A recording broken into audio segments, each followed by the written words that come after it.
comment allez-vous? J'espère que vous allez bien. Me voici en direct ce soir, dimanche 9 février, 20h45. Je suis en retard, une petite minute.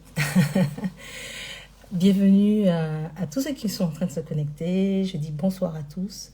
Bonsoir ou bonjour à ceux qui finalement regarderont cette vidéo en replay. Donc, bienvenue aussi sur cette vidéo si tu es en replay. Voilà, c'est mon 4e live. Voilà, je suis très heureuse vraiment de pouvoir faire ce 4e live depuis le début. Cette série de live se veut d'être là pour discuter sur des sujets qui comptent en matière de relations, de rencontres, des questions sur le mariage. Et je suis très heureuse parce que depuis que j'ai commencé cette série de live, je vois, j'ai beaucoup d'interactions avec des personnes qui m'encouragent déjà, me remercient aussi d'avoir abordé certains sujets. Et je crois que, voilà, peut-être qu'il y aura encore d'autres lives. En tout cas, ce 4e live, c'est avec joie que je le fais ce soir. Bonsoir à tous. Je vous laisse le temps de vous connecter. Et puis un peu vous dire un peu le thème de ce soir, puisque la dernière fois, on avait quand même abordé tout un tas de sujets. Donc, je vous laisse regarder. Si vous ne l'avez pas vu, vous avez manqué ce live. Il est en replay sur mon feed Instagram. Donc, voilà. Même sur ma page YouTube, Diomilius. Mais ce soir, justement, je vais aborder 2 sujets. Mais tout le long du live, vos questions sont les bienvenues. Pour poser une question ou même une remarque qui semble intéressante, un thème que vous souhaitez que je puisse aborder. Vous avez en bas de votre écran un petit point d'interrogation. Vous cliquez dans ce point d'interrogation et vous tapez votre réponse. Ça me permet en fait d'afficher votre question, anonymement bien entendu, et, ou votre remarque. Et je peux, voilà, ça va, le fait que tout le monde puisse voir la question, ben, on saura de quoi je parle.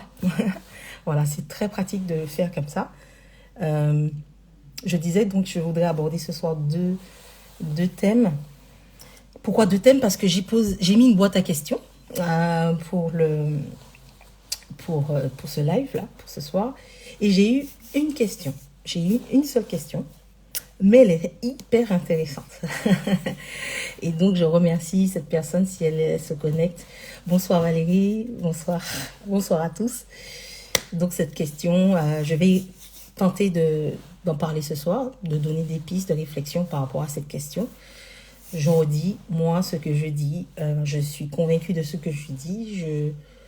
Je crois qu'aujourd'hui, Dieu me donne la capacité de répondre à ces questions, d'être une experte dans les relations. Après, voilà ce que je dis, je le dis souvent.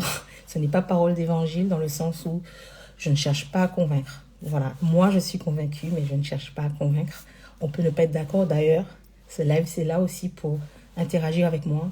Il est probable que vous ne soyez pas d'accord avec moi et c'est OK parce que c'est intéressant d'avoir votre avis, qu'on puisse échanger. Donc, bienvenue. Voilà, tout simplement. J'ai fait cette longue introduction parce que j'attendais que des personnes se connectent et je vois que il y a du monde qui s'est connecté. Bonsoir. Alors, j'ai quelques bonsoirs, donc je réponds bonsoir. Hein, voilà. Je dis pas les... Des fois, je veux pas dire les... Vous savez, les... Comment on appelle ça? Les pseudos Instagram, parce que j'ai peur de me planter. Les surnoms et tout ça. Mais je crois que c'est Valérie et c'est Asline, je pense, qui se sont connectés, qui m'ont dit bonsoir. Voilà. Bonsoir Audrey. Voilà. Bienvenue. Encore une fois, on va attaquer puisqu'il est déjà 20h50. Voilà, j'ai donné 5 minutes. Vraiment, l'idée, c'est de donner le temps à tous de se connecter. Donc, je disais qu'il y avait 2 thèmes qu'on allait aborder. Donc, j'ai une question. Je vais tenter. Oui, c'est bien Valérie et c'est bien Asli. Bonsoir, ma pianiste préférée. Silly, la rose blanche. Alors, je ne sais pas qui se cache derrière Silly, la rose blanche. Mais bienvenue à toi et bonsoir. Et bonsoir à tous. Voilà. Donc, ce soir, je disais que voilà, on va aborder deux thèmes principalement, mais peut-être qu'en cours de route, les choses changeront. Et j'ai eu une question, je disais, j'avais mis une boîte à questions pour ce live, et j'ai eu une question hyper intéressante. Et l'autre thème que je voudrais aborder, c'est un post que j'ai fait dernièrement qui s'appelait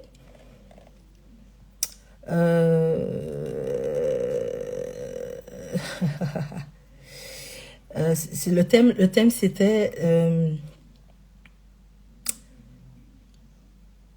tu te sens forte ou fort seul. Imagine la puissance d'un partenariat à deux. Quand j'ai fait ce post-là, j'ai abordé certaines choses. Alors, c'est trop court, hein, les posts sont vraiment trop courts pour vraiment donner toutes. Voilà, et ce soir, je voulais aborder cela puisque ce thème que j'avais abordé dans ce post, c'était de montrer un peu comment finalement on pouvait se tromper. Et c'est vraiment mon avis, mais c'est des pistes que je donne.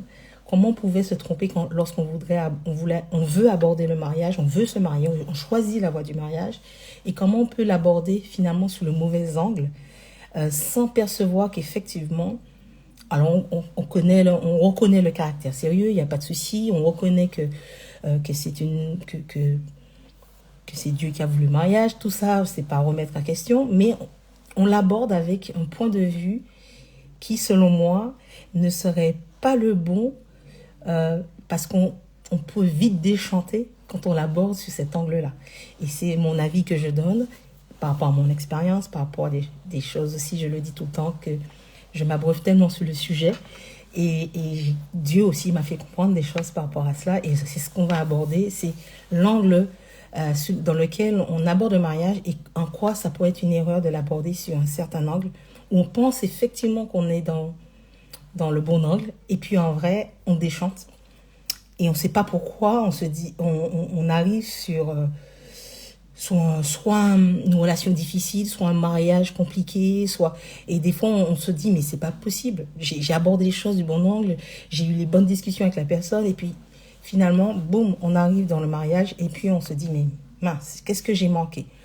Et souvent, je discute avec les célibataires, et souvent, je crois que l'erreur se cache quand je dis l'erreur, c'est-à-dire que je ne suis pas là pour dire qu'on fait véritablement une erreur et on veut faire cette erreur, c'est que je donne une piste pour aborder le mariage dans le meilleur, voilà, dans le meilleur angle. Et je vais en parler ce soir parce que je sais qu'il y a des personnes qui ne sont pas d'accord avec ce que je dis là, sur est-ce qu'il y a une bonne façon d'aborder le mariage, etc. Et donc, je voudrais me confronter à vos avis. Voilà, j'ai beaucoup parlé. Je suis désolée, mais je voulais faire une introduction, laisser le temps des gens, que des personnes se connectent. Je dis bonsoir à tous, vraiment. Bonsoir, les merveilles de Tabitha. Bonsoir, Christelle. Bonsoir, Graine de Sénévé. Je ne sais pas le prénom, mais je dis le pseudo. Voilà, merci à tous d'être connectés. Voilà. Je disais donc que j'allais répondre à la question qui m'a été posée pour ce live. Une très belle question. Je vais essayer de vous la... Alors, je voulais peut-être la mettre sur mon écran. Je vais voir si ça fonctionne, si j'arrive à copier-coller la question. Alors, la question, je vais la lire et puis je vais essayer de la copier-coller dans le feed de la conversation. Même si deux personnes partagent la même foi, d'accord, partagent la foi et l'amour de Dieu, elles peuvent avoir des conceptions très différentes de ce qui signifie vivre en tant que disciple du Christ. En gros, cette personne m'expose qu'on peut être, voilà, pareil, enfin pas pareil, tous les deux croyants, avoir l'amour de Dieu. Et elle me demande, parfois on peut avoir des conceptions hyper différentes de ce qui signifie vivre, par exemple, en tant que disciple du Christ, c'est-à-dire la façon dont on aborde les choses quand on parle de disciple, de choses qu'on fait dans l'église, etc., la mission. Et on peut avoir finalement, tous les deux être croyants et finalement avoir des divergences sur certains sujets. Et notamment ce sujet alors elle m'a donné un exemple, par exemple une personne qui est très axée sur la mission l'évangélisation à l'extérieur, etc. Et puis, une autre personne qui est très concentrée sur le service au sein de l'Église. Et elle me pose cette question en me disant, voilà, qu'est-ce que j'en pense de quand on a cette vision différente, alors que tous les deux on est chrétiens, on est croyants, est-ce que c'est incompatible? Voilà. Est-ce qu'on est incompatible quand on n'a pas les mêmes croyances et on a des divergences, pas les mêmes croyances, mais plutôt des divergences sur certaines façons de voir les choses, mais au sein même, presque parfois, on est même peut-être de la même religion, la même confession religieuse, et en fait, on a des avis différents. Je pense que vous avez compris la question. Je vais voir si j'arrive à la copier-coller et l'épingler pour que tout le monde sache de quoi on parle. Et je vais répondre parce que cette question, je le disais, elle est hyper intéressante. Ça concerne beaucoup de célibataires chrétiens. Et cette question-là, en vrai, elle m'est posée tout le temps dans les relations, enfin dans ce que je propose comme suivi avec les célibataires. C'est quelque chose qui revient beaucoup, surtout quand j'accompagne des personnes qui sont dans une relation naissante et qui sont chrétiens tous les deux. Et ça revient assez souvent. Où la question ne m'est pas posée pour me demander qu'est-ce que je dois faire, mais plutôt le sujet est abordé en disant je crois que ça ne va pas le faire avec cette personne parce qu'on n'a pas les mêmes façons de voir les choses. Pourtant, ils sont de la même confession religieuse, par exemple. Et c'est très, très intéressant parce que s'il y a bien quelque chose qui pose problème aujourd'hui, c'est dans les couples chrétiens. Alors je dis pas que c'est le sujet le plus important. Il y a d'autres domaines où on a des divergences. Ce soir, je m'axe sur ce domaine-là, puisque la question m'a été posée. Mais évidemment qu'on a des divergences sur tout un tas d'autres domaines, et je trouve que celui-là est très important à aborder. Et donc, la question est très belle. Alors, je vais voir, si je fais copier et je fais coller ici, est-ce qu'elle va se mettre? Si elle se met, je suis la plus heureuse. A priori, non. Bon, j'y arrive pas. Une dernière tentative. Non, toujours pas. C'est pas grave. Bon, pour ceux qui arrivent, qui sont en train d'arriver, voilà, je parle des différences qu'on peut avoir des divergences, pardon, quant au fait qu'on a la même foi, d'accord, la même croyance en Dieu, etc., mais qu'on a des divergences sur la conception parfois de c'est quoi être un disciple, par exemple, c'est quoi être un disciple du Christ, c'est quoi être un bon chrétien, des choses de ce type-là, voilà. Et pourquoi j'ai trouvé la question intéressante, c'est parce que lorsqu'on rencontre quelqu'un et qu'on est chrétien tous les deux, bien souvent, on essaie de savoir si l'autre est chrétien comme nous, d'accord? Là, je parle à des chrétiens, d'accord? Je ne parle pas qu'aux chrétiens, mais effectivement, là, ce soir, on aborde quelque chose qui est lié au fait qu'on soit chrétien, qu'on croit en Dieu, qu'on croit... Voilà. Et puis, finalement, qu'on fréquente quelqu'un qui est comme nous, qui a des croyances comme nous, qui croit en Dieu comme nous. Et souvent, quand on rencontre quelqu'un, je disais, qu'on soit une femme ou qu'on soit un homme et qu'on rencontre quelqu'un du sexe opposé et qu'on veut, par exemple, on a un coup de cœur sur cette personne, quand on ne l'a pas rencontré dans un cadre, par exemple, de l'église, etc., mais dans un cadre hors église, hein, c'est-à-dire, je ne sais pas, hein, au travail ou de manière fortuite, qu'importe, dans un événement, dans un concert, par exemple, bref, on se préoccupe de savoir si cette personne est croyante. Et lorsque la personne nous dit « oui, je suis croyante », ou « je suis chrétien », ou « je suis chrétienne », ça nous rassure, n'est-ce pas? Ça nous rassure, mais des fois, je dis bien parfois, on se contente de cela pour dire « waouh, génial, j'ai rencontré une personne, j'ai un coup de cœur déjà visuel, on a bien discuté, et en plus, elle est croyante, comme moi. » Et on y voit un avantage. Et c'est vrai, c'est un avantage. Mais on y voit là comme une espèce de compatibilité. Et on se dit, ah, vaut mieux que je rencontre quelqu'un qui est chrétien comme moi, parce que, évidemment, ça va faire sens pour notre relation. Ça, c'est la première chose que je dis qui est normale. C'est normal et je trouve que ça fait même sens de se dire, ouais, c'est génial. Voilà l'erreur qu'on pourrait commettre, c'est que quand on rencontre quelqu'un, on pose la question, est-ce que tu es croyant? Ou alors, est-ce que tu es chrétien? Ou alors, je vais sortir de ce domaine-là, ne vous inquiétez pas, je vais revenir. Ou alors, est-ce que tu es quelqu'un de sociable? Est-ce que tu es quelqu'un qui aime être en famille? Est-ce que tu es quelqu'un, oui, je disais sociable, est-ce que tu as des amis? Est-ce que, par exemple, on peut poser une autre question, quel est ton travail? Est-ce que tu travailles? Voilà. Et toutes ces questions-là, elles sont normales. Et dès que l'autre nous répond, je ne sais pas si je dis, est-ce que tu as un travail?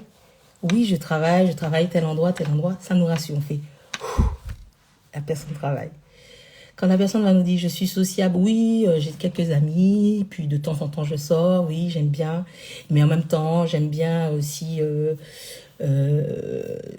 voilà, ouais, j'aime bien avoir des... Je suis très sociable. Enfin, en gros, c'est pas un casanier ou une casanière. Et qui sort avec ses amis, qui en tout cas, et ça nous rassure en quelque part. Ah tiens, j'ai pas affaire à un casanier ou à une casanière. Bref, vous voyez toutes ces questions-là, eh bien, c'est normal qu'on se les pose, mais je vous donne ce soir quelque chose que je dis beaucoup aux célibataires avec qui voilà, qui ont un parcours chez Diomilus. C'est plutôt quel est ton rapport avec. Je m'explique. Quand tu dis à quelqu'un, est-ce que tu es croyant? Ce n'est pas la même chose quand tu lui dis, quel est ton rapport avec tes croyances? Quel est ton rapport avec ta spiritualité? Quel est ton rapport avec la religion? Quel est ton rapport avec? Vous voyez, la question n'est pas pareille. Et la réponse n'est pas pareille. Parce que si tu dis à quelqu'un, est-ce que tu es croyant? On va te dire oui ou non. D'accord? Ou est-ce que tu es chrétien ou chrétienne? Oui ou non. Qu'est-ce qu'on fait avec cette information? Ça nous rassure, mais on ne fait pas grand-chose avec, en vrai. Par contre, quand on lui dit, quel est ton rapport avec? En fait, la personne peut être bloquée. Si vous êtes quelqu'un qui est passé chez Diomilus, je pense que je vous donne cet outil-là pour avoir des discussions avec quelqu'un dans une relation naissante. Et je vous dirai aussi tout à l'heure pourquoi il est bon d'en parler très très vite, d'avoir cette discussion-là très rapidement, mais je reviendrai. C'est qu'effectivement, on pose quel est ton rapport avec, va permettre d'avoir une autre réponse, et plus enrichissante que la première. Est-ce que tu es chrétien? Est-ce que tu n'es pas chrétien? Etc. Poser des questions fermées, enfin, où la réponse c'est oui ou non, c'est très bien, mais on ne fait rien avec la réponse. Vous voyez ce que je veux dire?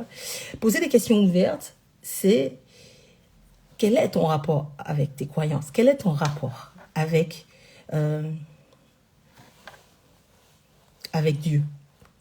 Quel est ton rapport avec ta spiritualité? Et des fois, je disais que quand on est inscrit chez Diomilus, je donne cette question-là. Et c'est vrai que quand on pose la question en face, c'est pour ça que j'avais parlé de cette histoire de quand on est chez Diomilus, je donne cet outil des questions. Et quand on la pose à quelqu'un de but en bloc comme ça, vous allez voir que l'autre ne saura peut-être pas, je dis bien répondre. Je n'ai pas dit qu'il ne va pas pouvoir répondre, la personne ne pourra pas répondre, mais ça va être difficile. Par contre, vous pouvez, avant qu'elle puisse répondre, vous répondre à cette question pour aiguiller la personne. Donc, je reviens à cette question qui dit, mais est-ce qu'on peut avoir des divergences, être croyants tous les deux, et avoir des divergences au point de se dire, est-ce qu'on est compatible ou pas? Eh bien, en vrai, quand on va demander à quelqu'un quel est son rapport et qu'on va lui expliquer un peu, on va pouvoir donner et définir qu'est-ce qui nous motive lorsqu'on est dans notre communauté. Est-ce qu'on est quelqu'un qui avons beaucoup de postes à l'église, par exemple? Est-ce que c'est pour nous important d'avoir des postes à l'église? Et en fait, on a beaucoup d'avis sur ça. Je vous apprends rien. Il suffit de comprendre comment fonctionne l'autre, quelle est sa vision. Je vous assure que là, la discussion, elle est enrichissante. Et vous allez pouvoir aller en profondeur. Et c'est très confrontant parce que souvent, soit on a quelqu'un qui voit comme nous. Et là, en fait, la discussion prend une direction qui est très agréable parce que la personne a une vision comme nous. Et on va même se dire, cette personne est compatible avec nous. On va être heureux ou heureuse, pardon. Ça, c'est ce qu'on désire en tout cas. Et ça arrive, d'accord? Je ne suis pas en train de dire que ça n'arrive jamais, mais ça arrive. Mais ce que je sais, c'est que très souvent, on n'a pas le même avis. Il faut être honnête, il y a la chance, vous avez compris, c'est très réduit de pouvoir trouver quelqu'un qui est complètement d'accord avec nous sur nos visions, sur notre façon dont nous abordons nos croyances, notre spiritualité. Et c'est là que ça devient intéressant. C'est là que ça devient intéressant. Parce que ce que je veux dire ce soir, c'est que qu'importe ce que cette personne vous répond, qu'importe ce que cette discussion va vous emmener, que vous soyez d'accord ou pas d'accord, ne fait pas de vous des gens compatibles ou incompatibles. Mais, pourquoi je disais d'y aller très vite? Si on n'est pas encore attaché à quelqu'un, on est dans les premières discussions, il est important de poser ce genre de questions-là. En vrai de vrai, c'est ce que j'explique beaucoup. Donc j'ai dit qu'on pouvait poser d'autres questions sur l'amitié, etc., etc. Mais très vite, demandons à l'autre quel est son rapport avec. Donc, quand je disais tout à l'heure, on demande à l'autre s'il est sociable, il est important de demander à l'autre, en vrai, quel est ton rapport avec l'amitié? Comment tu vois l'amitié? Pour toi, c'est quoi être un ami avec quelqu'un? Vous allez voir que la réponse n'est pas pareille. Parce que je peux être complètement sociable, mais ma vision et ma façon de vivre mes amitiés n'est pas la même avec l'autre. Or, tous les deux, on est sociables. Donc, je reviens sur l'histoire des croyances. Tous les deux, on est croyants. Mais en fait, on n'a pas le même rapport avec. Et ce que je suis en train de dire ce soir, c'est qu'on ne peut pas être... il est fort possible qu'on ne soit pas d'accord. Mais qu'on soit d'accord ou pas, je le répète, selon ce que j'ai compris, et je dis bien que je ne cherche pas à dire que ce que je dis est parole d'évangile, mais je suis convaincue que ça n'a fait pas de nous deux personnes compatibles ou pas. Cette discussion doit être prise très tôt. Pourquoi? Parce que, en vrai, il est possible qu'en effet, on n'ait pas la force, on a discuté avec cette personne et on n'a pas... on est tellement peu d'accord. Et c'est normal, et c'est même légitime de se dire à un moment donné, je sais que cette personne pense comme ça me pose une difficulté. Et je pense que je ne pourrais pas continuer. Et ça, c'est OK. Et c'est là qu'on se décide de rompre, en tout cas d'arrêter de relationner avec cette personne. C'est honnête. Ça fait mal. Je ne suis pas en train de dire que c'est simple. Mais plus on l'aura fait tôt, cette discussion, plus si jamais on doit arrêter, on est moins affecté. Je ne dis pas qu'on n'est pas affecté, d'accord? Il y a toujours de l'affect quand on a relationné avec quelqu'un, même si c'est un seul échange qu'on a eu et qu'on avait une espèce de coup de cœur réciproque sur d'autres choses. Décider d'arrêter là, c'est notre choix. Mais il va être plus... Si c'est sage, parce qu'on sait qu'on n'a pas la force être d'accord avec l'autre sur ce sujet-là nous confronte tôt et on sait qu'on n'aura pas la force d'être, voilà, ça n'emmène à rien. C'est OK et on peut rompre avec cette personne. On est libre en tout cas de le faire. Mais plus c'est fait tôt, moins on souffre, j'ai envie de dire ça comme ça. Je ne sais pas si vous êtes d'accord, mais c'est ce que je veux dire par là. Plus on prend du temps à parler de ça, plus en vrai on déplace le problème. Qu'est-ce qui va se passer? Si on s'attache l'un à l'autre, on a des discussions très légères. Tu es croyant? Ah, je suis croyant. Oui, OK. Ah, tu as des amis? Ouais, OK, voilà. Et en fait, on va pas aller faire les discussions comme ça. Quel est ton rapport avec ceci, avec cela? Et puis, en fait, on va repousser à plus tard. On va demander à l'autre ça plus tard.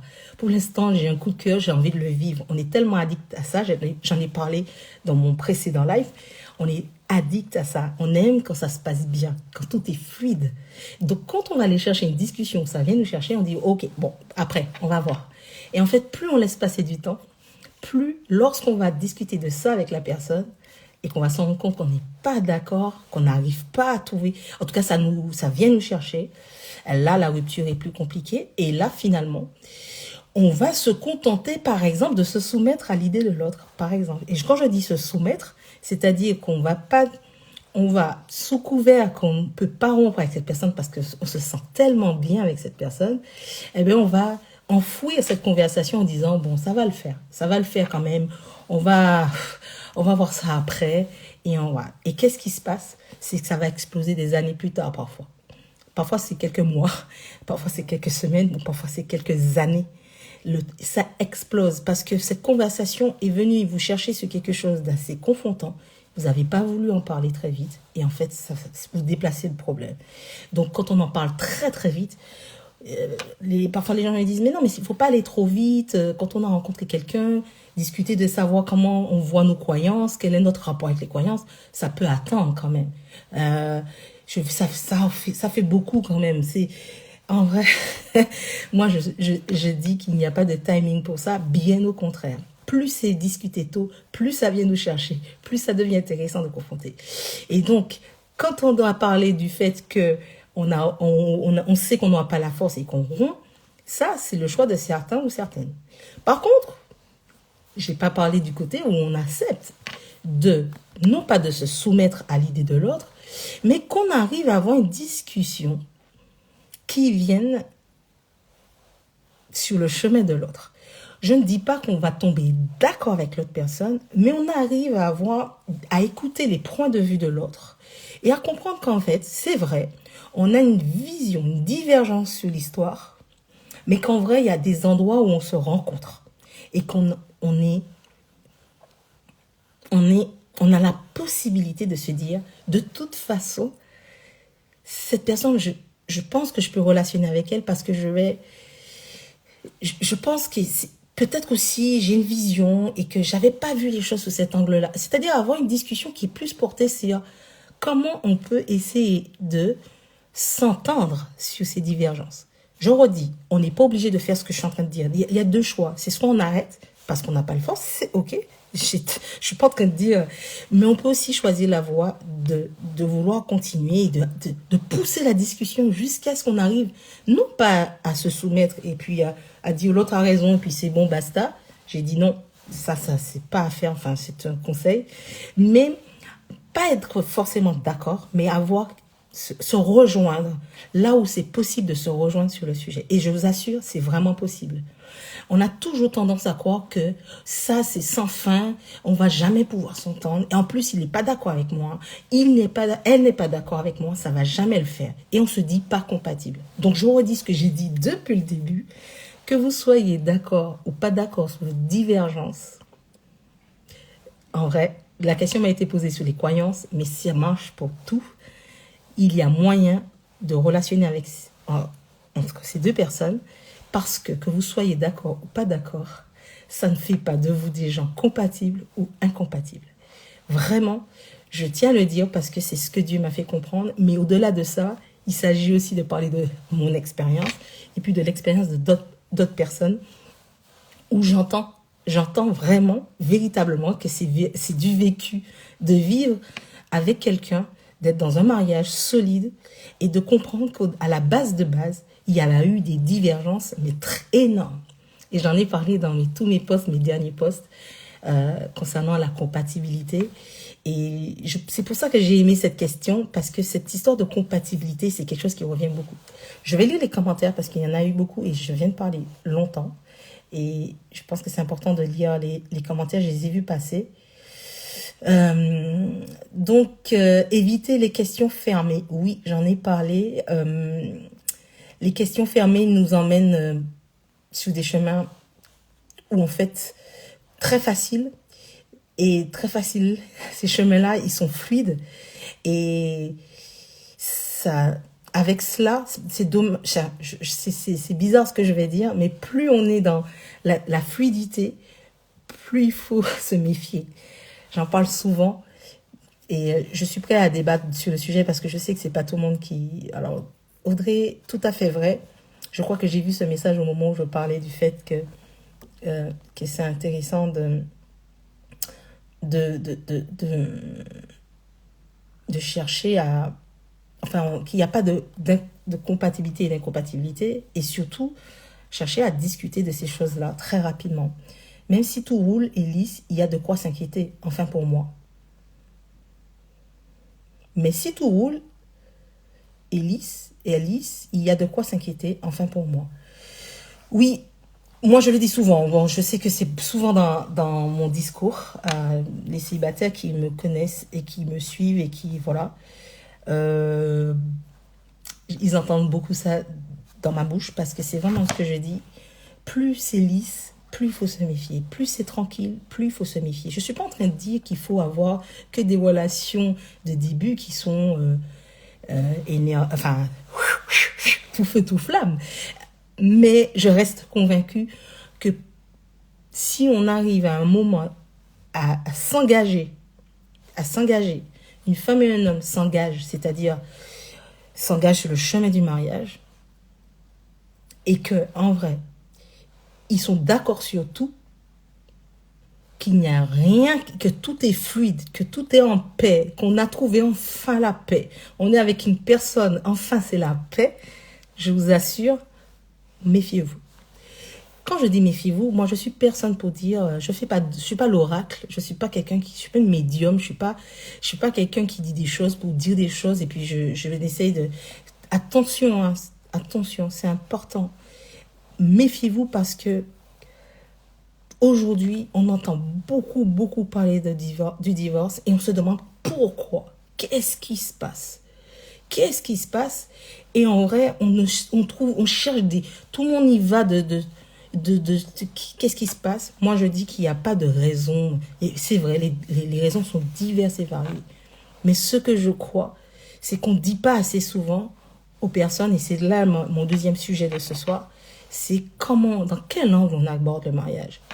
Et ça me permet de faire cette transition, puisque aujourd'hui, on aborde le mariage dans un angle qui est que, logiquement, si j'ai trouvé quelqu'un et c'est enfin la paix, enfin c'est fluide, c'est la bonne personne. J'entends tellement ça qu'à un moment donné, je me dis, mais est-ce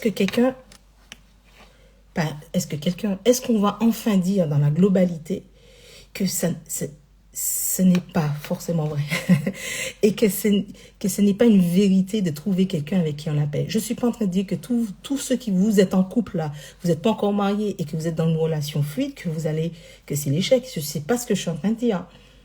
Mais cherchez à savoir pourquoi vous êtes d'accord sur tout, pourquoi, et il y a bien quelque chose où finalement vous n'allez pas, il y a des choses qui vont se révéler après. Et je disais tout à l'heure, donc ça a été redit, les questions ouvertes, c'est quel est ton rapport avec? Quel est ton rapport avec telle chose? Donc j'ai pris l'exemple de l'amitié, par exemple. Donc on a parlé des croyances parce que la question m'a été posée sur les divergences qu'on peut avoir alors qu'on est dans la même religion parfois, là, on est chrétiens tous les deux, etc. Mais j'ai parlé d'autres domaines. Et au lieu de dire à quelqu'un, est-ce que tu es sociable, mais quel est ton rapport avec l'amitié? Et je vous assure, la différence est là. Et quand on rencontre quelqu'un et qu'on ne discute pas très vite de cela, on va s'attacher à cette personne parce que tout ce qui nous fait du bien, on devient très addict. J'en ai parlé dans l'autre live, donc je ne vais pas être plus longue dessus. On est addict à cette fluidité, à cette chimie qui se passe dans nos cerveaux. C'est biologique de pouvoir ressentir les papillons dans le ventre, les fameux... de se ressentir bien avec quelqu'un. C'est chimique. Tout ça, c'est chimique. Et c'est bien dû à un permis là. Donc, je ne suis pas en train de dire que c'est mauvais. Attention. Mais on est tellement addict qu'on ne se rend pas compte que c'est dans les divergences, dans les discussions profondes qui vont venir nous confronter, qu'on est en train d'accéder à une stabilité dans le futur. L'instabilité est aujourd'hui, elle sera dans le futur verrouillée, en tout cas mieux maîtrisée. Parce que quand on est dans un mariage où on n'a pas eu l'habitude de se confronter l'un et l'autre, on divorce parce qu'on se dit « Why ?» Ok, là c'est bon. J'avais ma paix, j'ai plus ma paix, alors je m'en vais. Voilà. Et je ne suis pas en train de juger celui ou celle qui prend cette décision. Je suis en train de dire, attention, Est-ce que vous pensez que dans la prochaine relation, ça va être pareil parce que vous allez retrouver la paix avec quelqu'un d'autre, que votre mariage va fonctionner? Pas sûr. Pas sûr. Et de nombreux mariages aussi subsistent parce qu'effectivement, on va se confronter et il y a quelque chose qui va revenir et comme quelque chose de « Ouh, c'est compliqué ». Mais parfois, on y arrive voilà, c'est douloureux, ça fait mal. J'ai fait des lives avec des couples. Pour ceux qui regardez mes replays, vous allez voir les expériences de certains couples avec qui j'ai fait des lives. Je peux vous assurer que, ouais, ça, parfois, ouais, c'est très long. Se confronter à une divergence alors qu'on est dans le mariage, on a 4 ans, 5 ans de mariage, c'est compliqué. On peut y arriver, mais c'est compliqué. Par contre, si on s'était confronté sur ce sujet-là avant de se marier, je pense que si on avait fait preuve d'honnêteté sur un sujet qui était confrontant, ben en fait, voilà, on gagne du temps pour ne pas, dans notre mariage, arriver à l'échec.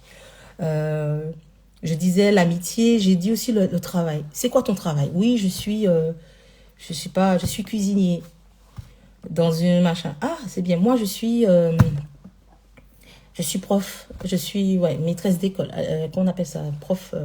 Vous avez compris, prof. C'est pas grave, on s'en fiche. Bref, on échange sur nos métiers et on dit waouh, etc. Et puis on se passionne de savoir qu'est-ce que l'autre fait de ses journées, etc. Ah, tu fais quoi? Ah, d'accord, ok. Et tu nanani, nanana, bref. On arrive à parler de ça. C'est pas confrontant, ça. Donc, quand les deux... D'ailleurs, ça nous rassure, je l'ai dit tout à l'heure. L'autre a un métier, bon, il n'est pas au chômage, bon. Déjà là, on se dit, ouais, génial, bon. J'ai pas dit que ça arrive tout le temps, d'accord? Je suis en train de donner des exemples un peu gros pour qu'on puisse comprendre. Et puis, finalement, en vrai, on demande pas à l'autre, quel est ton rapport avec ton travail? C'est pas la même question. Et puis, on apprend que l'autre, ben, quel est son rapport avec le travail? C'est que, je prends encore des exemples très gros, mais je pense que ça va parler à certains. Il faut pouvoir avouer à l'autre, par exemple, ben moi, en fait, les heures sup, ouais, j'en fais beaucoup. C'est quelque chose qu'on va pas avouer tout de suite à quelqu'un. Mais si la question nous est posée et qu'on a envie d'être honnête, on va y répondre. C'est soit on ment ou soit on y répond. J'espère qu'on n'a pas des menteurs parmi les personnes qui m'écoutent, mais on va dire à l'autre quelque chose de l'ordre de l'inavouable. Encore une fois, je redis, c'est des exemples que je prends, d'accord? Et donc, on va faire des heures sup. L'autre va faire des heures sup. Ah bon? Et ah ouais? Et donc, tu fais ça tout le temps? Oui, en fait, nanani, nanana. Mais en fait, je me suis dit que si je vais trouver quelqu'un, je vais arrêter avec les heures sup, etc. Ah bon? D'accord. En vrai, c'est là que la conversation est confrontante. Parce que si on est tous les deux sur le même niveau, tous les deux on est des gens qui, les heures sup, les machins, je crois que le sujet est plus léger à discuter. Par contre, si on n'a pas le même point de vue, quel est notre rapport avec le travail, et qu'on a en face de soi quelqu'un qui n'a pas le même rapport avec son travail, qu'est-ce qu'on va dire? Je suis incompatible avec cette personne. N'est-ce pas? Mais on a le choix. Soit on arrête, effectivement, on dit que je n'ai pas la force parce que, honnêtement, si je suis avec quelqu'un qui fait des heures sup, etc., ok, c'est ok. Mais comme on a discuté ça très vite, on peut se détacher. On peut se dire, bon, voilà, l'affect est moins... Voilà. Mais quand on discute de ça très tardivement, encore une fois, on va se soumettre. On va accepter que l'autre fasse des heures sup et qu'on va dire on va supporter ça, on va changer, elle va changer. Et puis elle a dit en plus que si on rencontre quelqu'un et puis on déchante, parce que quand on va se marier, ben en fait, on était de bonne volonté à vouloir arrêter de faire des heures sup, mais comme notre rapport avec le travail, c'est vraiment quelque chose de particulier des fois... à changer parce que c'est comme ça qu'on est construit, pendant 20 ans on l'a fait, cette façon de parler, on va dire au moins pendant 5-6 ans on l'a fait, et puis on se marie, et puis on dit qu'on va changer notre façon de faire, et puis on n'y arrive pas en vrai. Et qu'est-ce qu'on fait?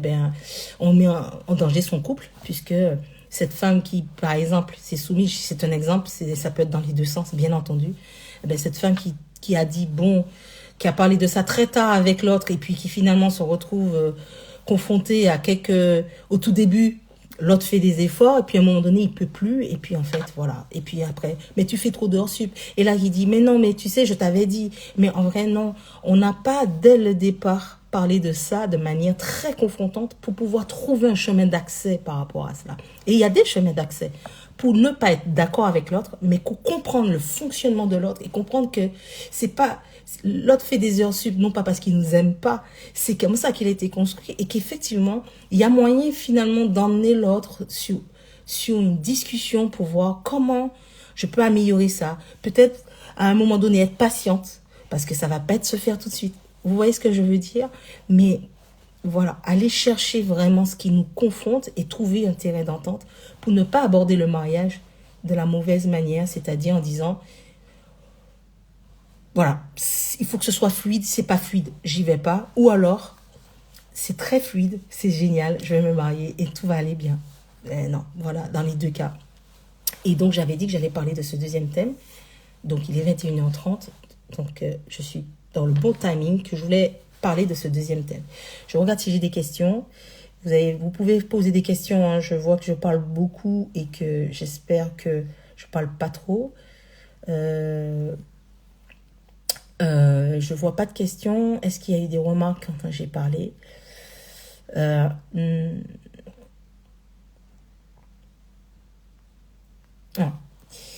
Et donc, voilà, je disais que je voulais aborder justement cette façon dont on aborde le mariage. Et je voudrais vraiment vos avis en vrai. Dans le post en question, où je parle de... Je sais pas si je peux vous mettre... Vous allez me dire si vous voyez... alors, si vous voyez bien le... Je vous mets ça dans 4 secondes. Voilà. Ouais, ça remplit tout l'espace. Vous n'allez pas à voir. Tu te sens fort, seul, forte ou fort, seul. Imagine la puissance d'un partenariat. Bon, la photo, elle prend tout l'écran. Bon, je voulais parler de ce poste-là. Je retire parce que je pense que l'image n'est pas assez cadrée. Dans ce poste, j'explique que arriver dans le mariage, oui, c'est bien ça, arriver dans un mariage avec un partenaire et en se disant que en vrai, avant de me marier, je voudrais être une bonne personne. Je voudrais être une bonne version de moi-même. Avant de me marier, je voudrais que ma carrière soit finie, professionnelle. Je voudrais, je sais pas, bref, avec la sensation que si on arrive dans le mariage en ayant fait ce qu'on appelle des fois du développement personnel, si on a un projet d'entrepreneuriat, se concentrer dessus et que quand ce sera prêt, on va pouvoir se marier avec quelqu'un. Il faut que ce soit...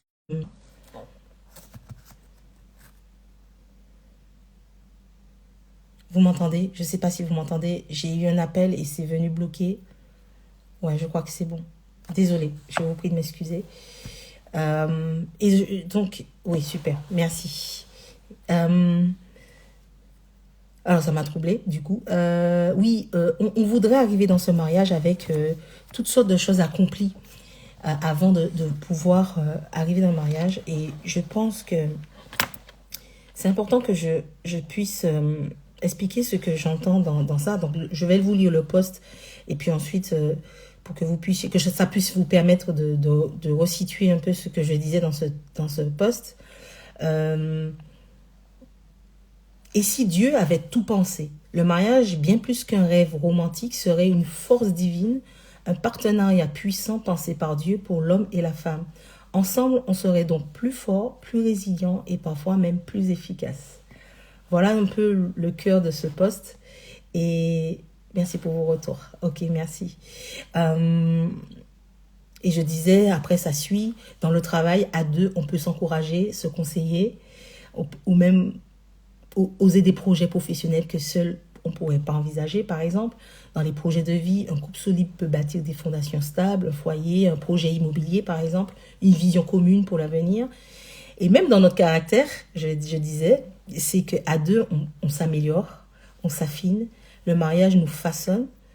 Alors, puisqu'on doit faire preuve de beaucoup de patience, d'humilité, d'écoute de l'autre, parce qu'on parle beaucoup de communication, hein, mais la communication, sur le côté écoute, c'est compliqué, hein. On le sait. Moi, la première, c'est un véritable terrain de croissance personnelle. Donc, j'ai abordé cela je ne vais pas tout lire.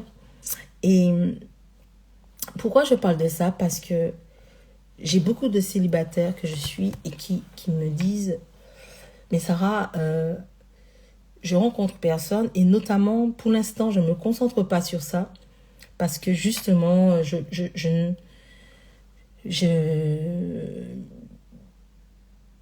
pour l'instant, par exemple, j'ai monté un projet et je suis qu'au début et j'ai pas d'argent, etc.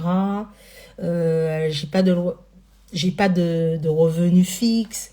Donc pourquoi je veux me marier? Parce que si un homme, là c'est l'exemple d'une femme, hein, si un homme se marie avec moi, enfin si je relationne avec quelqu'un et qu'il apprend cela, en fait, je serais presque obligée de dépendre de lui parce qu'il va quoi? Enfin, ça va très loin à ce type de réflexion. Et pourtant, vous me direz si vous êtes d'accord avec cela, je pense qu'il est important d'aborder le mariage comme quelque chose qui va justement nous apporter un plus.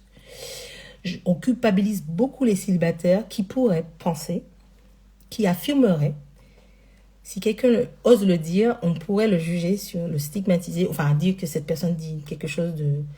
Par exemple, en disant, cette personne dit, moi, je voudrais acheter une maison, un appartement, et je me rends compte que seul, je ne peux pas, et j'aimerais bien trouver quelqu'un avec qui je pourrais... pour moi, je le ferais que si je rencontre quelqu'un. Ça, cette phrase-là, je sais que beaucoup de gens ne seraient pas d'accord avec cela, en disant... Ah bon? Donc tu attends de te marier pour pouvoir faire un projet? Mais non. Si tu veux si tu veux construire, tu veux acheter une maison ou acheter un appartement, il faut que tu parviennes déjà à voir si toi tout seul tu peux le faire ou toute seule tu peux le faire. Moi j'entends ça et ça me choque en vrai. Ça me choque en vrai parce que je crois perso, si j'avais moi pas abordé le mariage, si j'avais abordé le mariage sous cet angle-là, je ne serais pas mariée aujourd'hui. Je le dis souvent, hein, cette phrase. Si, parce que vraiment, c'est vraiment le cas. Avant, oui. Avant que je me marie, toutes les relations que j'ai eues avant, je pensais exactement le contraire de cela. Enfin, je pensais qu'effectivement, oui, j'étais d'accord avec cela. C'est-à-dire, moi, il faut que je me construise professionnellement, intellectuellement. Il faut que je me construise avant d'aborder le mariage. Et puis, Dieu m'a montré qu'en vrai, il a toujours voulu ça pour l'homme et la femme. Il a toujours voulu qu'on puisse être ensemble parce que lorsqu'il a créé Ève, il a créé un être pour Adam et c'est bien écrit une aide. J'ai vérifié dans toutes les versions de la Bible, si vous allez dans Genèse, j'ai été sur plusieurs versions. Il n'est pas bon qu'un homme soit seul, je vais lui faire une aide. Partout c'est écrit une aide. Et j'ai essayé de voir s'il y avait des versions qui disaient autre chose. Après, j'ai pas été dans 10 000 versions. Hein. J'ai été sur 3 ou 4 versions. Et il y a vraiment ce mot aide qui revient. Et ce qui m'étonne, c'est qu'aujourd'hui, on arrive à culpabiliser quelqu'un on arriverait à culpabiliser quelqu'un qui serait en train de vouloir rentrer dans le mariage en disant, moi j'aimerais effectivement, avec une personne, avoir un projet immobilier, qu'on puisse acheter une maison à deux. Parce que seul, je ne peux pas le faire. Parce que seul, j'arrive pas à payer mon loyer, par exemple. Oh, c'est choquant ce que je dis là. Je sais que pour des gens, c'est choquant. Ah oui, mais si tu peux pas payer ton loyer seul, comment tu vas le payer à deux? Comment on peut dire ça à quelqu'un? Eh bien, on dit ça à quelqu'un parce que la pensée collective dit que il faut pouvoir être dépendante pour pouvoir aborder le mariage. Et en fait, on ne se rend pas compte que quand on dit ça, dans cette pensée collective, il y a quelque chose d'assez fermé et une construction négative de ce qu'est le mariage et on l'aborde dans le mauvais angle. Et on se dit que le mariage serait l'endroit où deux personnes qui sont abouties sont récompensées de se trouver pour que quand ils vont se rencontrer, comme ils ont réussi financièrement, intellectuellement, tout ce que tu veux, voilà, eh bien en fait, ça va aller tout seul. Et ils n'auront pas de problème. Enfin, ça sera plus compliqué, enfin moins compliqué d'aborder le mariage. Je ne sais pas ce que vous en pensez. Moi, je trouve terrible aujourd'hui cette pensée collective qui est de dire, moi, on ne peut pas aborder le mariage. Voilà. Donc, je vais voir parce que je voudrais vraiment discuter avec vous. C'était le but de ce live. Je m'étais promise qu'on allait quitter cela. Une aide semblable à lui, un tuteur pour qu'il puisse grandir. Ezer Kenego. Ok. Ouais. Oui, un tuteur. Oui, je ne comprends pas pourquoi Dieu aurait voulu ça. Là, je parle à des chrétiens, attention. Donc après, si on ne croit pas déjà à Adam et Ève et tout ça, la création, évidemment, ce que je dis n'a pas vraiment de sens, d'accord? Donc je m'adresse à des personnes, si vous êtes là et que vous m'écoutez et que ça vous parle, la création, Adam, Ève, pourquoi Dieu aurait fait les choses dans cet ordre-là? Pourquoi il a créé l'homme? Pourquoi il aurait distingué l'histoire? Pourquoi il n'a pas créé un homme et une femme? Et puis il a soufflé dedans, les narines de chacune, chacune, vous avez compris. Soufflé dans le nez de l'homme, soufflé dans le nez de la femme. Et puis, pourquoi, d'après vous, moi, je ne cherche pas à savoir, je cherche pas à avoir la réponse de ça, parce que je ne suis pas Dieu, je ne sais pas. En vrai, je ne sais pas. Mais j'essaie de me dire, de comprendre ce qu'il y a derrière, la puissance de tout ce qu'il y a derrière cela. Donc, un homme est créé, les animaux sont créés par père, mâle et femelle, et l'homme se retrouve tout seul. Et il dit, voilà, c'est ton cheptel, occupe-toi des animaux, c'est à toi, voilà. Et puis en fait, Dieu dit, non, mais en fait, il n'est pas bon que l'homme soit seul. Il n'est pas bon. Il n'est pas bon que l'homme soit seul. C'est une parole divine, c'est des paroles retranscrites par Moïse, c'est Moïse qui a écrit le livre de la Genèse. Comment Dieu peut lui avoir révélé ça? Moi, je pense que c'était utile pour que tout le monde puisse lire noir sur blanc ce que Dieu a voulu faire. Dieu a pu inspirer Moïse de réécrire cela. Et il dit, je vais lui faire une aide semblable. Et tu dis bien, un tuteur, oui, une aide. Est-ce que les hommes sont prêts à prendre en charge financièrement leur épouse? That is the question. Parce qu'aujourd'hui, la pensée collective enferme tout le monde dans une espèce de norme. Et même des hommes se laissent prendre dans cette norme-là en disant, si j'ai une femme qui m'annonce qu'elle a du mal à payer son loyer et qu'elle est avec moi, elle ne va pas le dire comme ça, mais il comprend que nanani, nanana, il y a des hommes qui sont très méfiants. Par contre, ils vont préférer peut-être une femme. Ça dépend. Hein. Ce que je dis là, vous allez me dire, hein, parce qu'il y a des hommes connectés, je veux bien votre avis. Donc ça dépend. Hein. Je parle d'une façon de faire, de voir. Donc l'homme qui va dire, je suis méfiant parce que cette femme, à mon avis, elle est avec moi pour l'argent, etc. Donc ça veut dire qu'elle ne sait pas bien gérer. Et comment elle va gérer notre foyer? Enfin, c'est possible. Et c'est légitime de penser ça, d'accord? Je ne suis pas en train de juger, d'accord? Et puis, il y a l'homme qui dit, ah oui, mais avec plaisir, parce que c'est mon rôle. C'est mon rôle. Et de mon point de vue, hein, dans les deux cas, je crois qu'il ne faut pas aborder le mariage dans cette dynamique-là. C'est-à-dire, soit de cette dynamique binaire. C'est-à-dire, soit je dis, moi, c'est moi qui pourvois, donc je vais y aller, et puis je vais pourvoir, et puis je suis l'homme, je dois porter mes responsabilités. Ou bien, je dis, je vais me méfier parce que en fait, c'est pas une bonne femme, en fait. C'est pas une bonne... pardon, désolé pour le terme, parce que ça peut être mal compris.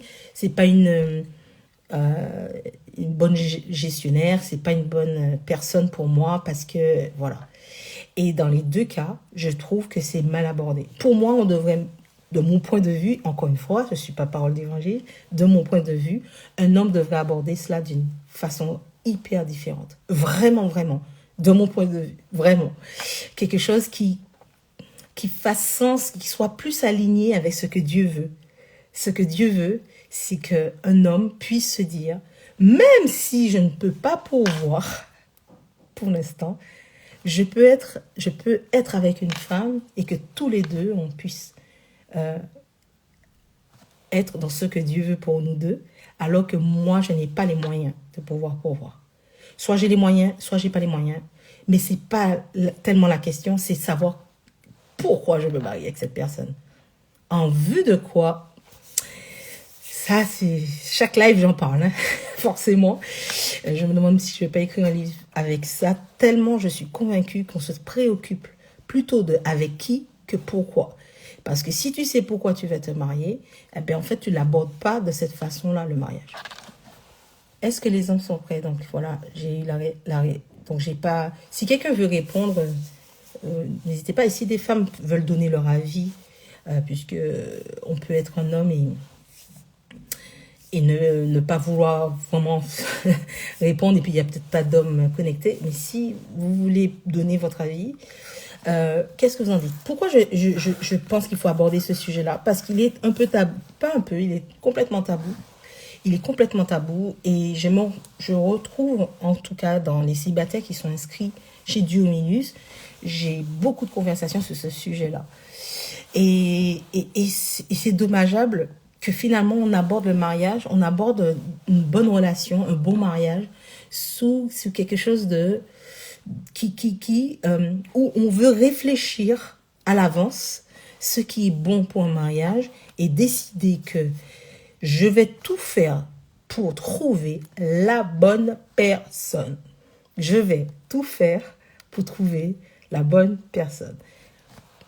Pourtant, moi je dis, est-ce qu'il n'est pas plus important de dire, je ferai tout pour être une bonne personne lorsque je rencontrerai quelqu'un et que je voudrais me marier, que je voudrais être apporté à l'autre et que l'autre puisse m'apporter.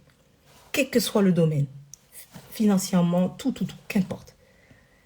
Et si on se concentre sur le pourquoi, je leur ai dit, et pourquoi je me marie, en vue de quoi, qu'est-ce que je souhaite arriver dans mon mariage, le avec qui devient moins. On place le curseur plus bas pour pouvoir aborder le mariage comme quelque chose qui, waouh, l'autre peut m'apporter, je peux lui apporter. On n'est pas d'accord sur tout, mais on apprend, on construit quelque chose. Et finalement, comme on construit quelque chose, on n'est plus dans ce qu'on voudrait ressentir comme quelque chose de fluide. J'ai la paix, je suis bien dans les bras de celui-ci, dans les bras de celle-là, et donc tout va bien. Et donc, c'est la bonne personne. Et donc, on se concentre sur ça. Je suis en paix avec cette personne, donc mon mariage sera heureux. Et puis, on déchante parce que, je le disais à certains célibataires s'ils sont connectés, si elles ou ils sont connectés, je parle de cette sensation-là qu'on a avec quelqu'un, là. Cette sensation qu'on a avec quelqu'un de paix et tout ça, ça dure maximum 2 ans. Parce que c'est chimique. Tout ce qu'on ressent là, c'est chimique. C'est-à-dire être d'accord avec quelqu'un sur tout, être bien, trouver l'autre parfait, trouver l'autre parfaite, c'est de la chimie. C'est notre cerveau qui déclenche beaucoup de choses autour de cela, que Dieu a mis en nous, hein, attention, et c'est pas mal, je suis pas en train de juger ça, mais on devient presque tellement addict à ça, que c'est la chute de 10 étages, c'est la chute de 10 étages. Quand il n'y a plus ça. Et notre cerveau tient 2 ans max. Ça, c'est scientifique. Après, c'est à voir si on tient 2 ans. Je ne sais pas. Alors, peut-être que d'autres tiennent plus longtemps, j'en sais rien. Moi, je ne cherche pas à démentir ce que des recherches scientifiques l'ont fait. On me dit oui, mais non, enfin... Ouais, ça reste la science. Bon, après, chacun voit. Hein. Moi, je crois que Dieu a donné des talents à des personnes pour s'occuper de pour m'opérer à cœur ouvert. Je peux très bien faire confiance à quelqu'un qui a fait des recherches sur comment fonctionne mon cerveau. Et quand j'entends ce qu'on dit sur le fonctionnement du cerveau, quand on me dit que ça tient 2 ans, le fait qu'on soit dans quelque chose d'assez euphorique avec quelqu'un où on se sent bien, on est d'accord sur tout, moi je crois ce scientifique parce que je crois que Dieu a aussi donné le talent aux hommes d'aller comprendre notre fonctionnement. Et je crois que ce qu'on ressent là, c'est ce que Adam a dû ressentir quand, quand, quand, quand il s'est réveillé et qu'il a trouvé cette femme-là. Moi, je dis, les papillons dans le ventre, il les avait. J'en suis sûre, il les avait. Donc, s'il les avait, ben, en vrai, ça a duré un temps. Et puis, il y a eu l'épisode, voilà, qu'on connaît. Et je dis pas que... Moi, je pense que c'était dans une période où tout était retombé un peu, la réalité des choses. Et puis, finalement, cette femme qui s'éloigne, enfin, c'est ce qu'en tout cas les écrits disent, qui s'éloigne de son mari, puis qui, voilà, on connaît la suite. Donc, moi, je crois vraiment en cette version dans le sens où, quand je vois ce qui se passe aujourd'hui, c'est qu'à cause du péché, ben, ce temps d'euphorie, Dieu l'a gardé parce que je crois que c'est important. Ça fait du bien quand on se sent bien avec quelqu'un. Ça fait du bien. Mais attention à ne pas tomber dans le piège d'être addict à cela et déclarer que ça fait... C'est vrai que je parle de 2 sujets en même temps. C'est vrai, vous avez vu. J'ai parlé d'abord de comment aborder le mariage et est-ce que je dois me préoccuper de savoir à quel stade je suis professionnellement, émotionnellement, etc. avant d'y aller. Et puis, je parle en même temps en filigrane de finalement comment on aborde le mariage en finalement se concentrant sur avec qui je veux être et donc trouver la bonne personne avec qui je veux bien m'entendre, où ça sera doux, doux. Et puis, comment finalement on se concentre pas sur le pourquoi de se marier et qu'est-ce qu'on cherche à travers le vouloir se marier. Est-ce que c'est pour avoir une espèce de waouh, ça va le faire. Avec Dieu, oui, ça va le faire. Alors, je dis pas que c'est pas faux, hein. Avec Dieu, ça va le faire. Mais attention comment on l'aborde, ça. C'est très important. Doit-on fermer les yeux sur le avec qui dès qu'on sait pourquoi on va se marier? C'est une bonne question, je vais y répondre. Tu parles de la paix. Merci pour tes questions. D'ailleurs, je vois Graine de Sénévé. Je sais pas si...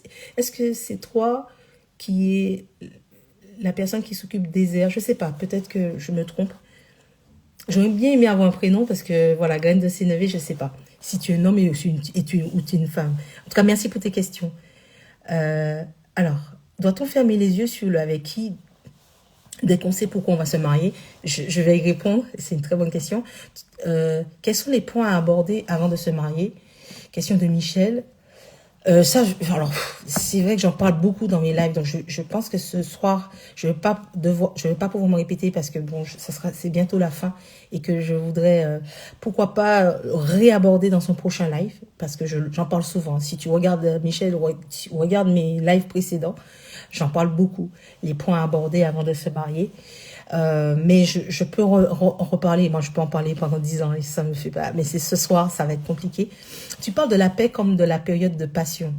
On doit pouvoir aussi être apaisé dans une relation. Oui, surtout si ce que l'on a vécu avant était compliqué. Ça, je vais y répondre. Très bonne question. En tout cas, ne pas s'engager dans la période euphorique, passion, etc. Ok. Donc, pour ne pas s'engager dans la période euphorique, la période de fréquentation, c'est 2 ans. Bonne question aussi.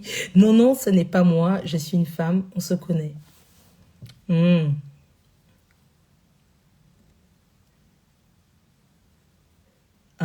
D'accord. On se connaît. Ah, je pense à quelqu'un. Ok, je vais pas dire ton prénom. J'ai pas envie de peut-être te mettre mal à l'aise. Mais je crois savoir. Enfin bref, c'est pas grave, c'est pas le plus important. Merci pour tes questions. Je vais répondre à ces deux questions-là. Doit-on fermer les yeux sur le avec qui dès qu'on sait pourquoi on va se marier? Donc l'emoji qui rigole, c'est clair que oui, ça fait ce que je dis, ça pourrait être une espèce de conclusion à ce que je dis. Donc je vais répondre et en même temps, c'est vrai que je vais parler.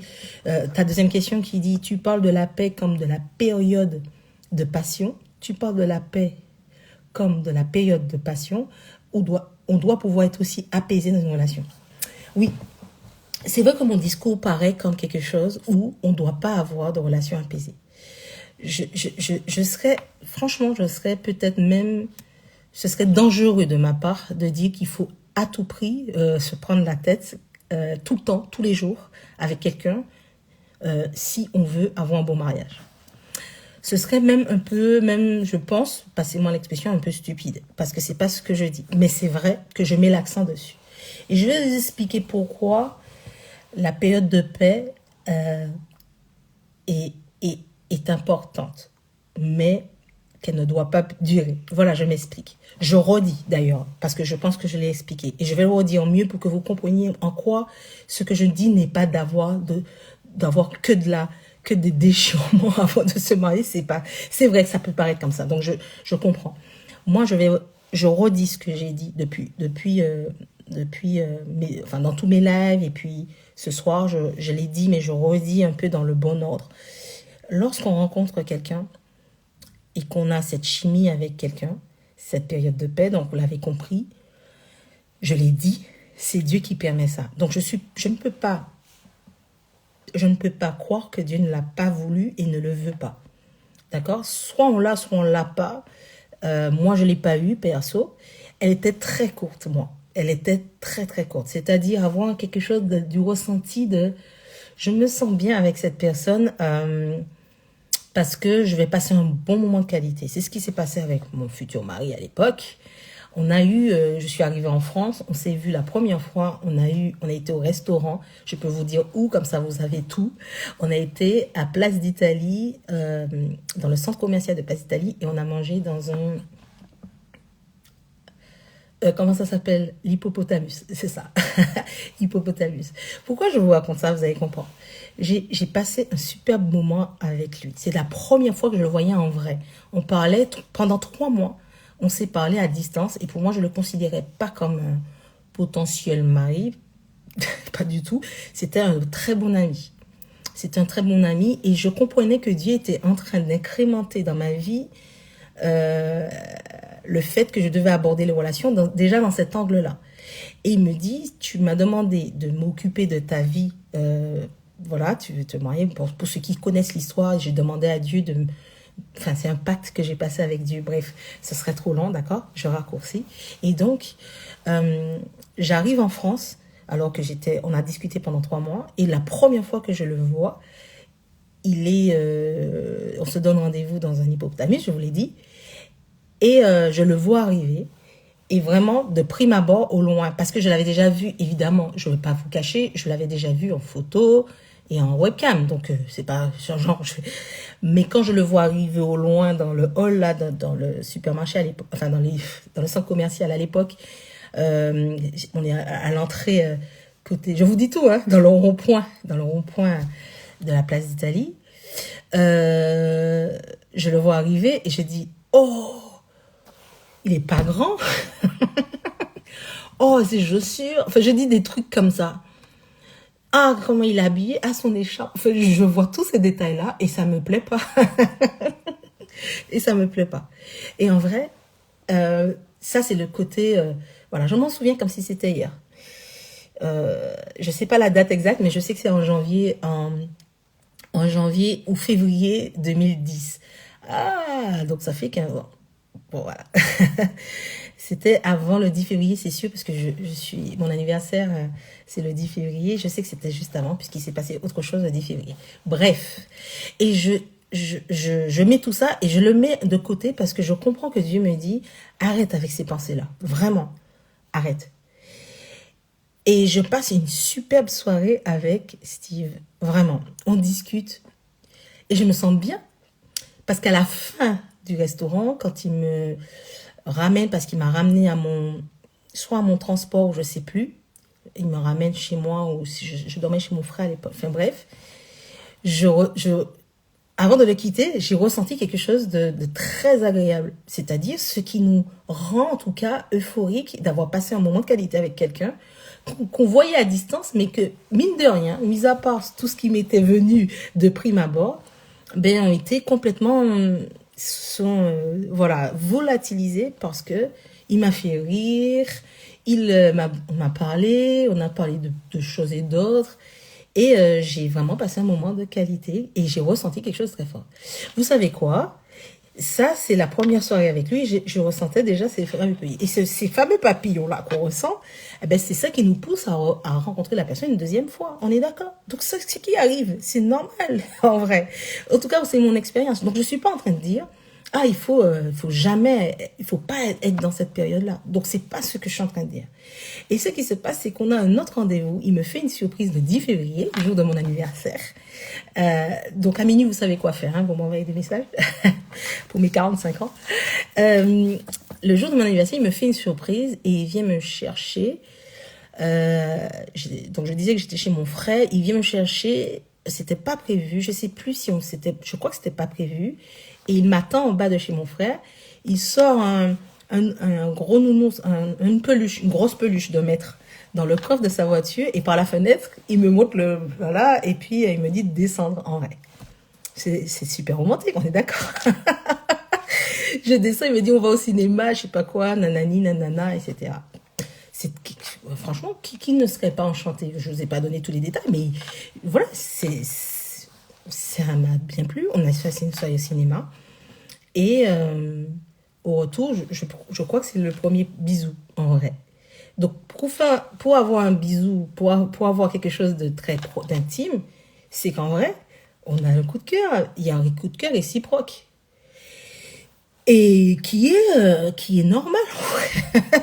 Donc, il y a quelque chose qui se passe, en vrai. Voilà. Donc, ça, Mais qu'est-ce qui s'est passé très vite? Là, je vous parle, on est le 10 février. Je peux vous dire, entre février et juillet de cette même année, eh ben, ça fait combien de mois? Mars, avril, mai, juin, juillet, 5 mois. Pendant 5 mois, on s'est pris la tête tous les jours. Et je l'ai dit, bon, tous ceux qui regardent mes lives régulièrement, pour ceux qui ont regardé mon live avec lui, et puis les célibataires que je suis, je vous raconte des petites bribes de ce qui se passait dans cette période-là. C'est là qu'on s'est venu me confronter. Donc, ce que je suis en train de dire, c'est que Dieu me faisait comprendre, et quand je dis que Dieu s'est occupé de moi, il a fallu que je comprenne ces choses-là avec du recul. Sur le moment, je n'ai pas vu. Mais j'ai compris que toutes les fois où on se prenait la tête, j'étais découragée à me dire, mais non, c'est pas la bonne personne. Mais Dieu me maintenait dans des... Tu m'as demandé quelque chose, vas-y. Et en fait, je ne pouvais pas comprendre que dans cette période de trouble, j'étais avec l'homme avec qui j'allais me marier. C'était pas possible. Et pourtant, on s'est fiancés en juillet 2010. Vous voyez, il s'est passé 5 mois où on s'est pris la tête à des sujets. On n'était pas d'accord sur tout. Bref, ce soir, je vais pas tout dire parce que ça serait trop long.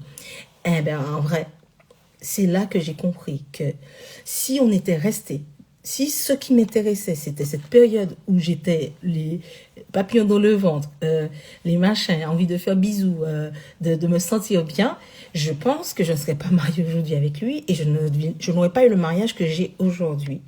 Ou 15 ans plus tard, je dis que mon mariage est solide, que mon mariage n'est pas parfait. On apprend à s'aimer tous les jours. On se dispute. Évidemment, il y a des désaccords. C'est OK. Mais que notre mariage ne se dégrade pas. Au contraire, il se bonifie. Et on a envie d'être ensemble, malgré toutes les choses, les divergences. Et j'en ai parlé dans un post. Nous sommes complètement pas compatibles parce qu'on a beaucoup de choses où on n'est pas d'accord. Bref. Donc, pour répondre à cette question, je pense qu'il est important qu'on ne soit pas addict à cette période où tout est en paix, en disant que c'est la bonne personne. C'est pour ça que je dis qu'on tombe facilement dans l'addiction parce que c'est normal, parce que tout ce qui est chimique. Et je crois que Dieu m'a permis, en fait, je ne sais pas comment il a fait, il a réussi à me montrer que, en vrai, il a réussi à stopper ça, je ne sais pas comment, où en fait j'ai pu mettre cela de côté, on a pu mettre ça pendant un temps de côté, pouvoir se confronter, pour avoir des discussions enrichissantes, des discussions qui sont venues nous chercher et qu'on verrouillait là tout un tas de sujets. Voilà, c'est ça mon expérience. Je ne dis pas que mon expérience, c'est ce que tout le monde va vivre et que tout le monde doit vivre. Je suis OK. Je comprends juste que Dieu a voulu me montrer certaines choses et je me dois de transmettre cela. Et que je pense que peut-être que si quelqu'un me l'avait dit, eh ben, j'aurais mis en pratique et puis peut-être que voilà. Mais là, Dieu m'a montré les choses directement. Et je crois au fait qu'il me demande aujourd'hui de le dire. Donc, ne soyons pas addicts à cette période. Elle est là, c'est bien. Mais ne soyons pas addicts parce qu'elle va s'épuiser. Et plus elle est longue, plus la lune de miel est longue, plus la phase de différenciation va être écourtée et plus on est en danger. Voilà ce que je suis en train de dire. Plus la lune de miel est courte, la phase de différenciation est plus longue, qu'on fait l'effort effectivement de sortir de cet engrenage, de cette lune de miel qui nous fait tellement de bien. Eh ben, plus les deux distances, voilà, eh ben, pour moi, plus on bâtit, on construit quelque chose de solide. C'est encore une fois mon expérience, c'est mon avis. Je ne cherche pas à dire que j'ai raison, mais je crois vraiment que Dieu me permet de dire ça aujourd'hui. Alors, je lis, j'ai eu des commentaires.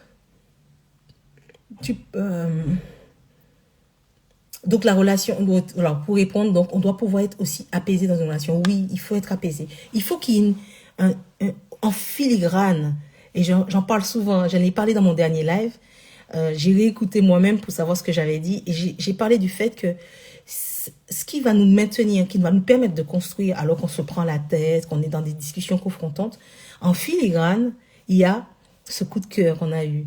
Ben, ce rendez-vous au restaurant, le fait qu'il soit venu me chercher avec cette grosse peluche, ben, ce sont des éléments qui ne sont pas dans ma tête et qui sont là en filigrane, qui me maintiennent pas dans quelque chose de dire ah oui il est bon pour moi parce que c'est l'homme parfait, parce qu'il a fait quelque chose de très romantique pour moi, enfin de mon point de vue. Ben, en fait, c'était pas ça qu'il faisait que c'était l'homme bien pour moi. C'est que le fait de m'en souvenir me donnait envie de me battre pour cette relation, en vrai. Donc, en fait, ce souvenir de pourquoi. Et en fait, le pourquoi est là. C'est pas tant avec qui, mais le pourquoi se construit là. C'est-à-dire, ok, je comprends qu'avec cette personne, il y a ça en filigrane. J'ai pu ressenti quelque chose de très fort avec cette personne. Avoir des moments de qualité qui m'ont fait du bien, où j'étais paisible avec lui.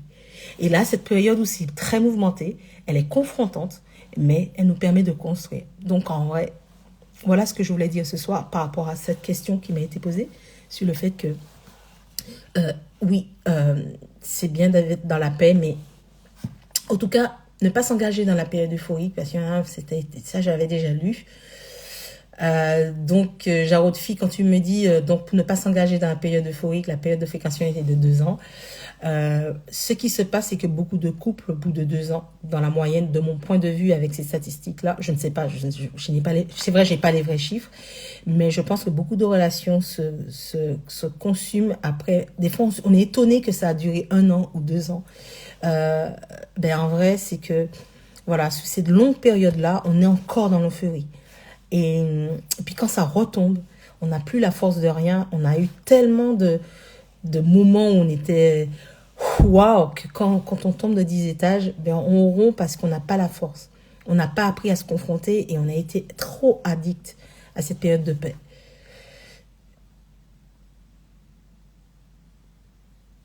Je regarde tu as oublié la taille alors. C'est exactement ça. Et pas que la taille, la façon de s'habiller. Et après, les choses sont venues après parce que, bon, mais ceux qui connaissent l'histoire, il y a le fait que je lui ai dit, ah non, tu peux pas t'habiller comme ça.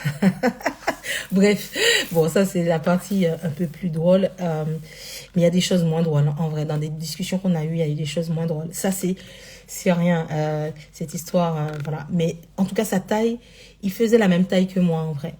Alors les gens vont me dire, ah ben ça compte pas, ils faisaient la même taille parce que plus court, peut-être que tu serais pas allé. Non, je pense pas, vraiment. Vraiment, parce que pour ceux qui savent, j'aime mettre des talons, par exemple, le week-end, je lui donne une tête, et ça, c'est un non-sujet pour nous, en vrai. C'est un sujet pour moi, et ce n'est plus un sujet. Quelle période de temps idéale avant le mariage? Moi, je suis pas là pour dire à quelle période idéale, d'accord? Je peux pas répondre à ces questions-là sans... ça paraîtrait comme si, effectivement, on se met une pression. Non, non, non, je pense que chacun voit. Je dis juste, faisons attention à différencier cette période de lune de miel et à vraiment à, à augmenter avec en filigrane. On n'oublie pas la lune de miel, d'accord, mais à avoir une période de différenciation plus longue. Je ne sais pas s'il faut dire plus longue, mais en tout cas, peut-être aussi longue, ou en tout cas, qui prennent un peu, finalement, le dessus sur cette période de lune de miel, qu'il ne faut pas oublier, d'accord, mais qui doit prendre le dessus.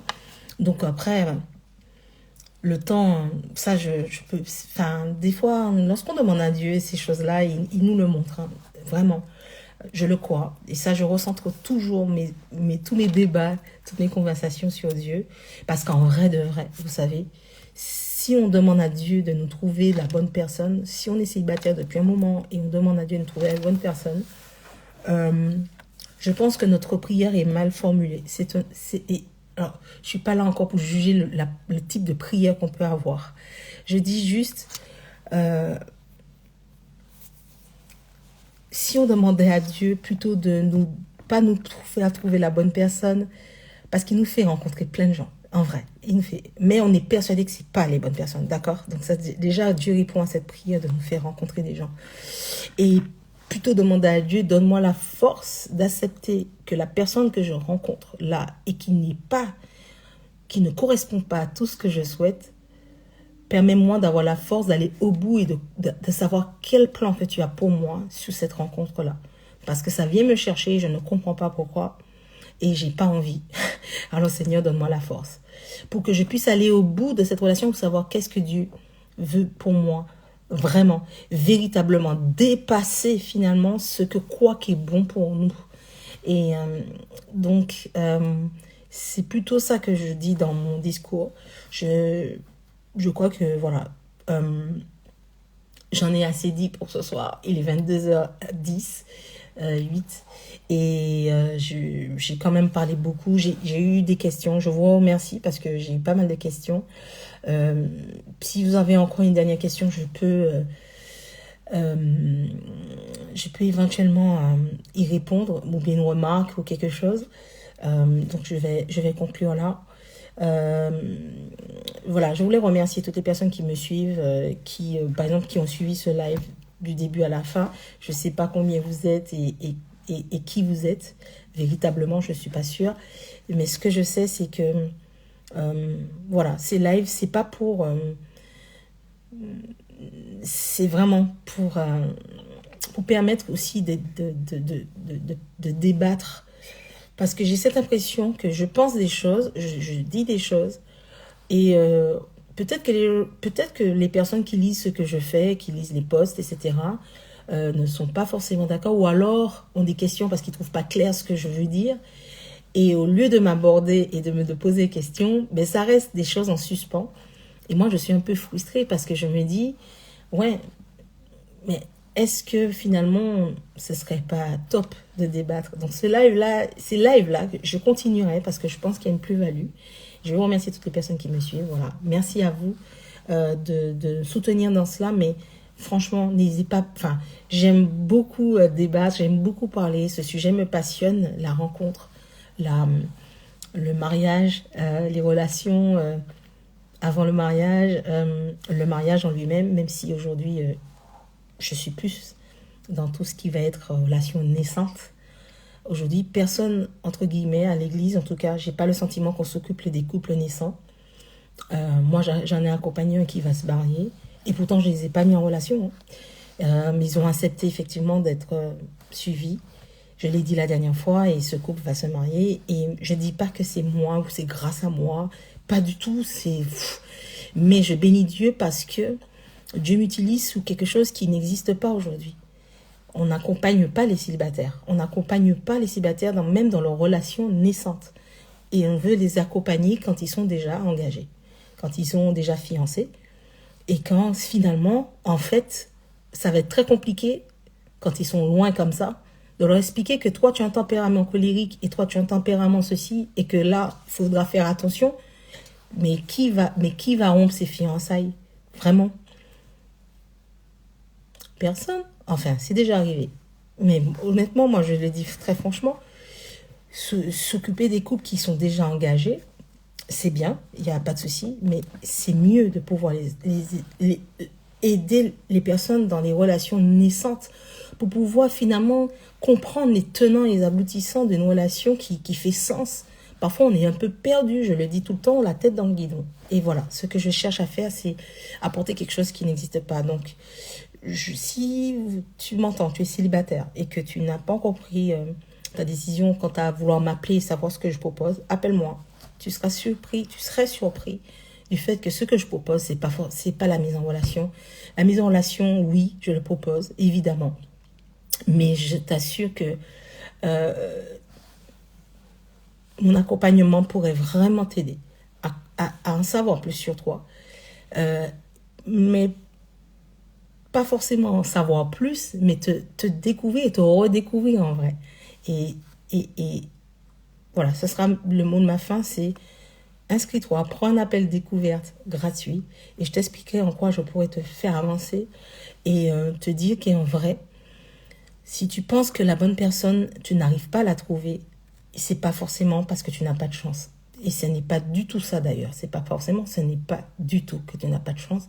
C'est vraiment qu'il y a des pensées à déconstruire. Il y a des choses à comprendre sur notre fonctionnement, prendre de la hauteur sur notre situation pour comprendre que des choses se débloquent parce qu'on va déconstruire tout un tas de pensées limitantes autour de ce que c'est être avec quelqu'un, être avec la bonne personne. Voilà. Je vous souhaite une excellente nuit. Et pour ceux qui sont restés, merci à vous. Vraiment, je vous remercie du fond du cœur. Pour tous ceux qui sont restés jusqu'au bout, je crois que vous étiez une dizaine connectés depuis le début. Merci à vous. Si vous avez des questions entre-temps, vous savez où me trouver en DM, en message privé Instagram, WhatsApp, qu'importe. Je suis très ouverte à la discussion. Prenez soin de vous. Vraiment, une belle soirée. Merci, Graine de Sénévé. Merci pour ce live, top. Merci à Métis. Merci pour ce retour. Prenez soin de votre santé physique, ça je l'ai dit, mais aussi de votre santé mentale, votre santé émotionnelle. Vous savez pas à quel point ça aussi, ça débloque tellement de choses. Messieurs, vous aimez pas trop ça, il paraît. Occupez-vous de votre santé émotionnelle. Je vous assure, c'est une clé. Elle est réelle. Dieu peut s'occuper de vous sur tous les domaines. Mais si vous laissez quelqu'un sur terre s'occuper de vous, quelqu'un qui est professionnel, quelqu'un qui a été formé, vous verrez la puissance que ça dégagera. Et cette histoire de je ne trouve pas la bonne personne va pouvoir se débloquer. Merci beaucoup Sarah et bon anniversaire avec un peu d'avance. Merci. Merci Asseline. Merci, je réécouterai. Oui, c'est vrai que j'ai dit pas mal de choses, donc ça peut être compliqué. Belle soirée à vous. Merci. Et je vous dis donc au prochain live, parce qu'il y a un autre live. J'ai tellement de choses à dire, parce que je voudrais aborder un autre sujet. Je voudrais continuer sur la compatibilité, parce que je trouve que c'est hyper important d'aborder ce sujet de compatibilité. Et merci vraiment encore. À bientôt. Bonne soirée.